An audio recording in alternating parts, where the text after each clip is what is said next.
بسم اللہ الرحمن الرحیم۔ البحث الاول فی کتاب اللہ تعالی، یہ وصول الشاشی کا صفحہ نمبر 85 ہے۔ کل کے سبق میں آپ نے یہ پڑھا تھا کہ وصول فقہ 4 ہیں: کتاب اللہ، سنت رسول اللہ، اجماع امت اور قیاس۔ آج کے سبق میں کتاب اللہ کے تعلق سے بیان کرتے ہیں اور فرماتے ہیں کہ پہلی بحث کتاب اللہ کے بیان میں، چاروں اصول میں کتاب اللہ کو مقدم کیا، اس لیے کہ کتاب اللہ ان چاروں میں اصل ہے، قطعی ہے، اور اس کا نظم اور معنی سب محفوظ ہے اور یہ مطلوع ہے، تو اس کی اہمیت کے پیش نظر اسے باقی اصول سے بیان میں مقدم رکھا۔ فصل فی الخاص والعام، یہ فصل ہے خاص اور عام کے بیان میں۔ خاص اور عام دونوں کو ایک فصل میں رکھا، اس لیے کہ خاص اور عام بعض چیزوں میں مشترک ہیں۔ مثلا خاص اور عام دونوں میں سے ہر ایک کی وضع معنی واحد کے لیے ہوتی ہے، بس فرق یہ ہوتا ہے کہ خاص یہ افراد سے منفرد ہوتا ہے، الگ ہوتا ہے، اور عام یہ افراد پر مشتمل ہوتا ہے۔ اور خاص اور عام میں وجہ اشتراک یہ بھی ہے کہ خاص اور عام دونوں میں سے ہر ایک موجب حکم ہے، قطعی طور پر، یقینی طور پر، برخلاف مشترک اور مؤول کے۔ تو موجب حکم ہونے میں بھی دونوں مشترک ہیں، اس لیے بھی دونوں کا بیان ایک فصل میں رکھا۔ اب یہ کہ خاص اور عام دونوں کا بیان ایک فصل میں ہوا، پھر ان میں بھی خاص کو عام پر مقدم رکھا۔ اس کی وجہ یہ ہے کہ خاص یہ مفرد کے درجے میں ہے اور عام یہ مرکب کے درجے میں ہے، اور ظاہر ہے کہ مفرد یہ مرکب سے مقدم ہوتا ہے، پہلے ہوتا ہے۔ اور دوسری وجہ مقدم رکھنے کی یہ بھی ہے کہ خاص کا حکم جمہور کے درمیان متفق علیہ ہے اور عام کا حکم مختلف فی ہے، تو جو متفق علیہ تھا اسے مقدم رکھا اور جو مختلف فی تھا اسے مؤخر رکھا۔ اب ایک سوال یہ ہوتا ہے کہ مصنف رحمۃ اللہ علیہ نے فرمایا فصل فی الخاص والعام، کہ یہ فصل خاص اور عام کے بیان میں ہے۔ حالانکہ آپ غور کریں تو معلوم ہوگا کہ فصل خاص اور عام میں نہیں ہے، بلکہ خاص اور عام کا بیان اس فصل میں ہے۔ تو اس کا جواب یہ ہے کہ یہاں ظرفیت حقیقی نہیں ہے بلکہ اعتباری ہے، یعنی یہ بات صحیح ہے کہ خاص اور عام میں حقیقتاً فصل نہیں ہے، بلکہ اس فصل کے اندر خاص اور عام کا بیان ہے، لیکن یہاں حقیقی ظرفیت مراد نہیں ہے بلکہ اعتباری ظرفیت ہے، اس لیے یہ کہنا کہ فصل خاص اور عام کے بیان میں ہے یہ صحیح ہے۔ فَالْخَاصُّ لَفْظٌ أُضِيَ لِمَعْنًى مَعْلُومٍ أَوْ لِمُسَمًّى مَعْلُومٍ عَلَى الْانْفِرَادِ۔ اب یہ خاص کی تعریف کرتے ہیں۔ خاص ایسا لفظ ہے جو معنی معلوم کے لیے وضع کیا گیا ہو یا مسمى معلوم کے لیے وضع کیا گیا ہو علی الانفراد۔ اس سے یہ معلوم ہوا کہ خاص جو ہوگا وہ مہمل نہیں ہوگا بلکہ موضوع ہوگا، اس لیے کہ صاف فرمایا گیا لفظ وضع، کہ ایسا لفظ ہے جو وضع کیا گیا ہوگا، موضوع ہوگا، تو مہمل نکل گیا اس سے۔ اس کی وضع معنی معلوم کے لیے ہوگی، یعنی اس کا معنی معلوم ہوگا، متعین ہوگا، یا مسمى معلوم کے لیے۔ اب یہ معنی اور مسمى دو لفظ آیا، تو ذات کے اعتبار سے یہ معنی ہو یا مسمى ہو یا مفہوم ہو یا مدلول ہو، یہ سب ذات کے اعتبار سے متحد ہیں، ایک ہیں، ان کے درمیان اعتباری فرق ہے۔ ذات کے لحاظ سے متحد ہیں اس لیے کہ چاروں کا حاصل کیا ہے کہ جو ذہن میں حاصل ہو، ما حصل فی الذہن، جو ذہن میں حاصل ہو وہی مسمى ہے، وہی مدلول ہے، وہی مفہوم ہے، وہی معنی ہے، لیکن ان کے درمیان اعتباری فرق ہے، اعتباری مغایرت ہے۔ وہ اس طور پر کہ جو عقل میں حاصل ہو اس حیثیت سے کہ اسم کی وضع اس کے لیے ہوئی ہے تو اسے مسمى کہا جاتا ہے، اور عقل میں حاصل ہو اس حیثیت سے کہ لفظ اس پر دلالت کرتا ہے تو اسے مدلول کہتے ہیں، اور عقل میں آئے اس حیثیت سے کہ لفظ سے وہ سمجھا گیا ہے تو اسے مفہوم کہا جاتا ہے، اور وہی عقل میں آئے اس حیثیت سے کہ لفظ سے مقصود ہے تو اسے معنی کہا جاتا ہے۔ تو اس وضاحت سے یہ بات بخوبی سمجھ میں آ جاتی ہے کہ یہ چاروں چیزیں ذات کے لحاظ سے متحد ہیں اور اعتباری ان کے درمیان مغایرت ہے، اور یہ فرق جو ہے صرف اعتباری ہے۔ یہاں دو کا اطلاق ہوا ہے، معنی معلوم کا اور مسمى معلوم کا۔ معنی معلوم جیسے علم ہے، جہل ہے، نسیان ہے، حب ہے، عداوت ہے، ان سب کا معنی معلوم ہے، یہ معنی ہوا۔ اور مسمى جیسے رجل ہے، فرس ہے، شجر ہے، یہ سب مسمى ہیں، یہ مسمى معلوم ہے۔ معنی اور مسمى میں اس اعتبار سے بھی فرق کیا جا سکتا ہے کہ جو قائم بالذات ہو اسے مسمى کہا جائے گا، اور جو قائم بالغیر ہو اسے معنی کہا جائے گا۔ آپ دیکھیں، علم ایسی چیز نہیں ہے جو کہیں آپ کو نظر آئے، اس کا اثر تو آپ کو دکھائی دے گا، لیکن علم کہیں دیکھیں ایسا نہیں ہو سکتا، کیونکہ علم کا قیام بذات خود نہیں ہوگا، یہ صفت جب بھی پائی جائے گی تو کسی کے ساتھ پائی جائے گی، تو یہ ہے معنی۔ اور مسمى جیسے رجل ہے، فرس ہے، شجر ہے، تو آپ رجل کو دیکھ سکتے ہیں، فرس کو دیکھ سکتے ہیں، شجر کو دیکھ سکتے ہیں، تو اس لحاظ سے ان دونوں میں فرق کیا جا سکتا ہے کہ معنی معلوم ہو یا مسمى معلوم ہو۔ دونوں میں ہے علی الانفراد، یعنی افراد سے وہ الگ ہوں۔ تو خاص ایسا لفظ ہے جس کی وضع ہوئی ہو معنی معلوم کے لیے علی الانفراد، یعنی دیگر معانی سے وہ الگ ہو، منفرد ہو، یا اس کی وضع ہوئی ہو مسمى معلوم کے لیے، یعنی شخص معلوم یا عین معلوم کے لیے علی الانفراد۔ کا قولنا فی تخصیص الفرد، جیسے ہمارا قول فرد کی تخصیص میں زید،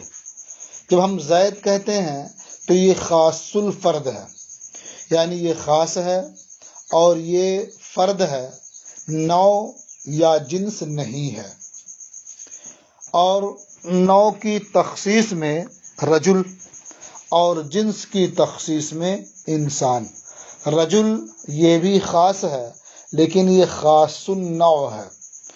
انسان یہ بھی خاص ہے لیکن یہ خاص الجنس ہے۔ یہاں ایک شبہ یہ پیدا ہوتا ہوگا آپ کو کہ آپ نے مرقات میں یا کبریٰ میں یا قطبی میں اس سے پہلے پڑھ لیا ہے کہ انسان یہ نوع کی مثال ہے،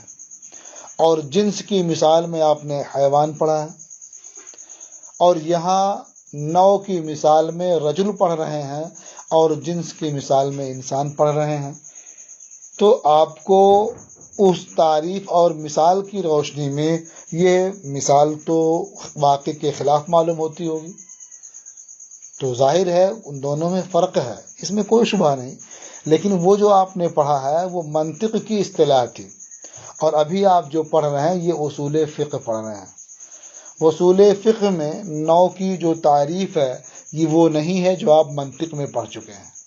منطق میں آپ نے نوع کی تعریف کیا پڑھی ہے؟ جو کثیرین متفقین بالحقائق پر ما ہوا کے جواب میں بولی جائے۔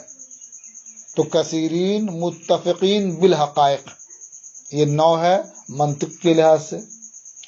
اور اصول فقہ میں کیا ہے؟ جو کثیرین متفقین بالاغراض پر بولی جائے، یعنی یہاں غرض متفق ہو۔ تو رجل کی غرض کیا ہے؟ یہ متفق ہے۔ زید، بکر، عمر، خالد یہ سب رجل کے افراد ہیں، اور ان سب کی غرض ایک ہے، متفق ہے۔ مثلا یہ یعنی امام ہونا، نبی ہونا یا شاہد ہونا، ان سب کی غرض ایک ہے، سب ایک ہوں گے، سبھی اس کام کے لیے ہیں۔ اور جنس کی تعریف ان کے یہاں یہ ہے کہ جو کثیرین مختلفین بالاغراض پر، یعنی جس کا اطلاق کثیرین مختلفین بالاغراض پر ہو،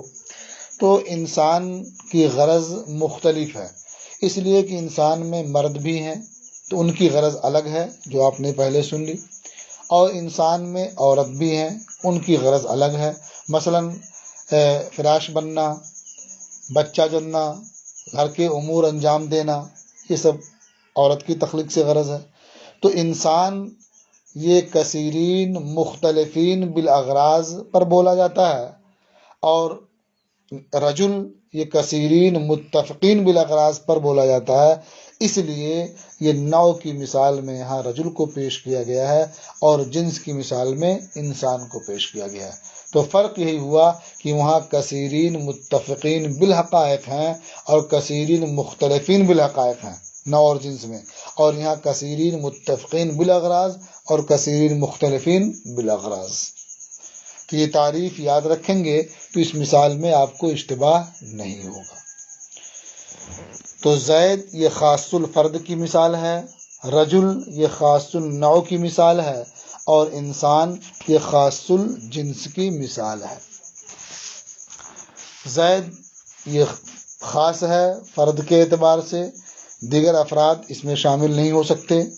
نوع یہ خاص، رجل یہ خاص ہے نوع کے اعتبار سے، یعنی دوسری نوعیں اس میں شامل نہیں ہو سکتی ہیں، اور انسان یہ خاص ہے جنس کے اعتبار سے، کوئی دوسری جنس اس میں نہیں آ سکتی۔ والعام کل لفظ ينتظم جمعا من الافراد۔ تو اس فصل میں دو چیزیں ہیں، خاص اور عام۔ تو خاص کی تعریف کر دی، اس کی مثال بھی دے دی، اب یہ عام کی تعریف کرتے ہیں۔ والعام کل لفظ ينتظم جمعا من الافراد اما لفظا كقولنا مسلمون ومشركون واما معنا كقولنا من وما۔ اور عام ہر وہ لفظ ہے جو افراد کی جماعت پر مشتمل ہو یا افراد کی جماعت کو شامل ہو، یعنی ایک صرف نہ ہو بلکہ 3 یا اس سے زائد افراد کو شامل ہو، وہ عام ہے۔ اب یہ افراد کی جماعت کو شامل ہونا یا تو لفظ کے اعتبار سے ہوگا یا معنی کے اعتبار سے ہوگا۔ لفظ کے اعتبار سے ہونے کا مطلب یہ ہے کہ کثرت کے لیے وہ اس کی وضع ہوئی ہو صیغے کے اعتبار سے، یعنی جو اس کی حیت ہے، جو ساخت ہے، جو صیغہ ہے، یہ خود ہی کثرت کو بتائے۔ اور مانن کا مطلب یہ ہے کہ اس کی ساخت اور اس کی حیت یہ کثرت کو نہ بتائے، لیکن جو اس سے سمجھا جا رہا ہے، جو اس کا معنی ہے، وہ کثرت کو شامل ہو۔ تو عام ہر وہ لفظ ہے جو افراد کی جماعت کو شامل ہو، چاہے لفظاً جیسے ہمارا قول مسلمون اور مشرکون۔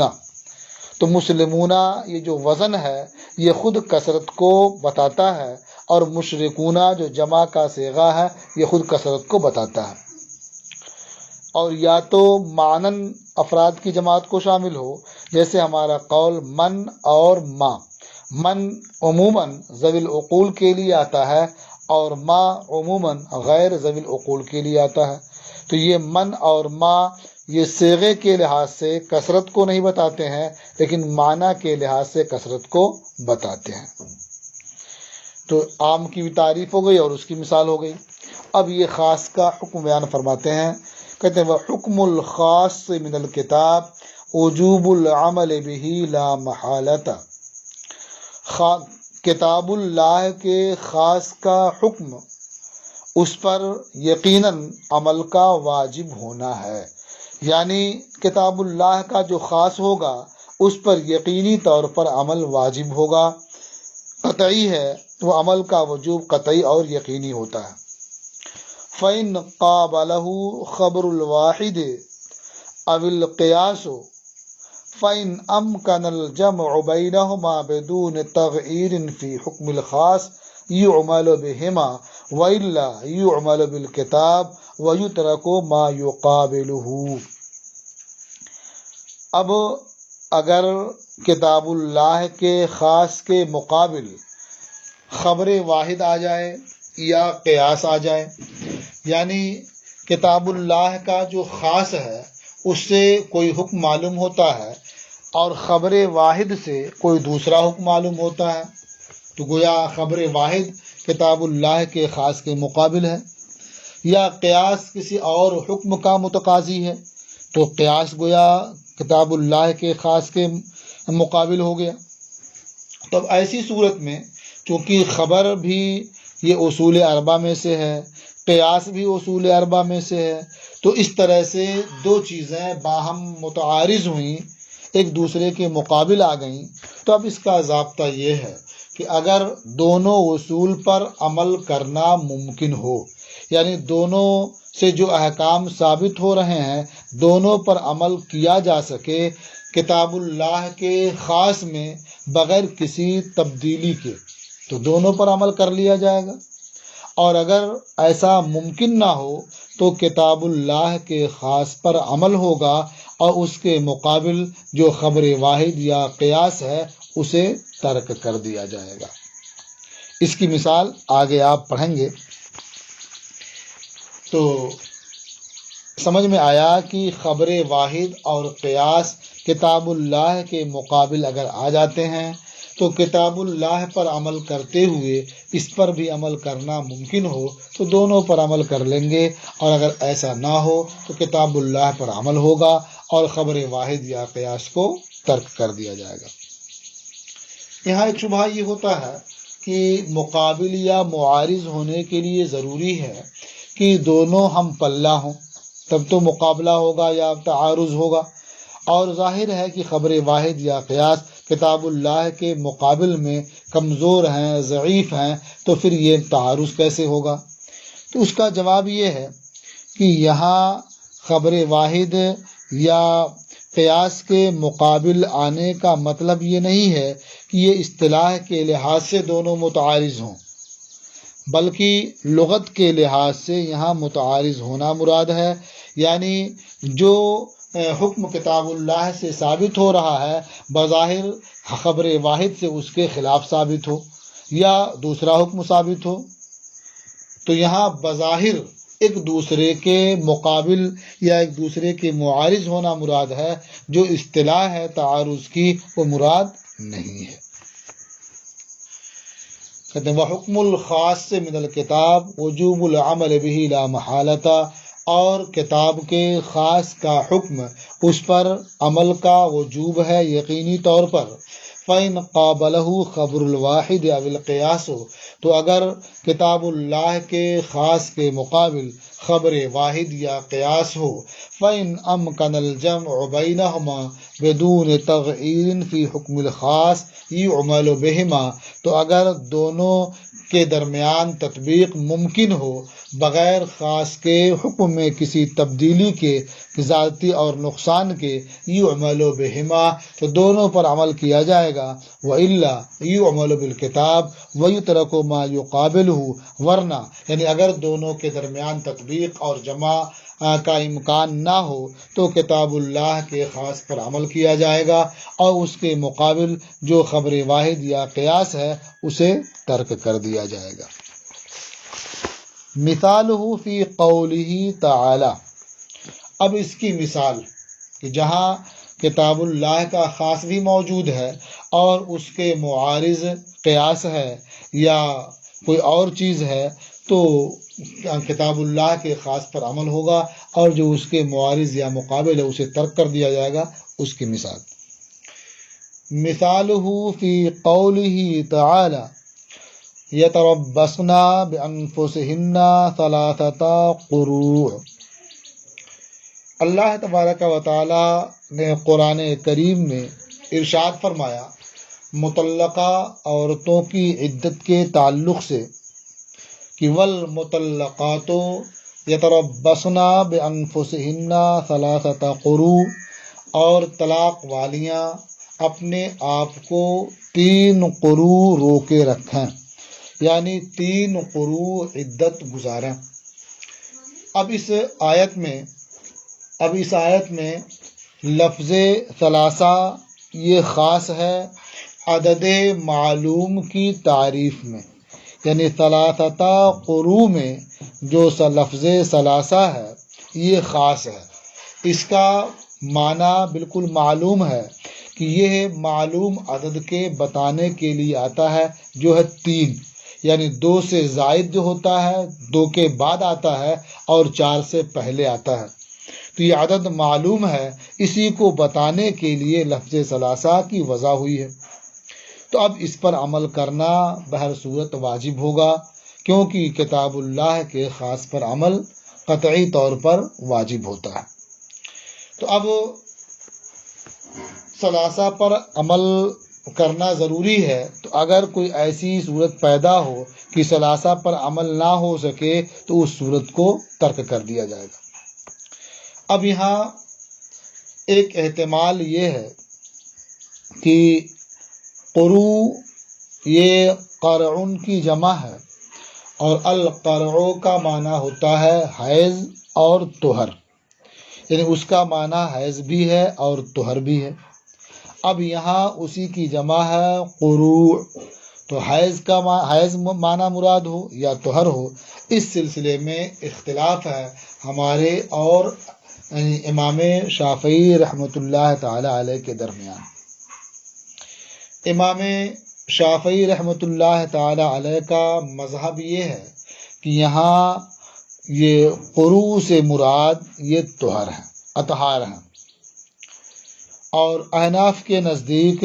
قروء سے مراد یہ حیض ہے۔ دونوں کی اپنی اپنی دلیل ہے۔ امام شافعی رحمۃ اللہ تعالی علیہ کی دلیل یہ ہے کہ طہر یہ مذکر ہے اور حیض یہ مؤنث ہے۔ لفظ طہر یہ مذکر ہے اور حیض یہ مؤنث ہے، اور قرآن کریم میں ہے ثلاثۃ قروء، اور 3 سے لے کر کے 10 تک عدد معدود کا طریقہ یہ ہے کہ اگر عدد مؤنث ہے تو یہ سمجھ میں آتا ہے کہ معدود مذکر ہے، یا معدود کا جب مذکر ہونا معلوم ہوتا ہے تو عدد کو مؤنث لایا جاتا ہے، اور معدود اگر مؤنث ہے تو عدد کو مذکر لایا جاتا ہے۔ جیسے کہا جاتا ہے ثلاثۃ رجال، تو رجل یہ مذکر ہے تو عدد لایا تھا ثلاثہ تا کے ساتھ مؤنث، اور کہا تھا ثلاث نسوۃ،